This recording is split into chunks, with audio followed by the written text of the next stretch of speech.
Жителите на Турско Рударе во вторник одат во Министерството за животна средина. Ке бараат одземање на дозволата за изградба на мини хидроцентрала на Шталковичка река. У вторник имаме средба во Министерството за животна средина и ќе видиме што како ќе биде заедно со откочени овие од Грин. Овдешните жители се убедени дека инвеститорот, компанијата Дис Енергија, која на терен веќе работи на изградба на хидроцентралата, има пропусти во документацијата. Токму тоа ќе се обидат да го објаснат во Министерството и да докажат дека изградбата на оваа хидроцентрала мора подитно да се стопира. Сигурно е незаконски, имат многу пропусти во нивната документација, имат пропусти у се.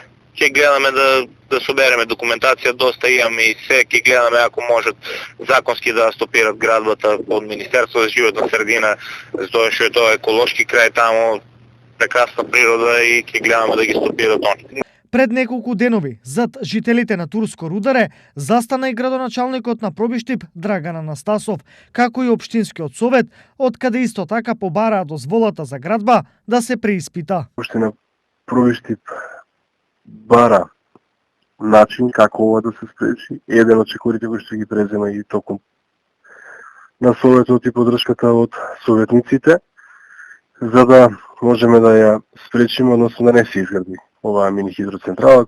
Доколку не најдат на поддршка во Министерството за животна средина, жителите на Турско Рударе најавуваат протести и блокади. Тие се убедени дека со изградбата на хидроцентралата ќе останат без вода за пиење и за наводнување на нивните земјоделски површини.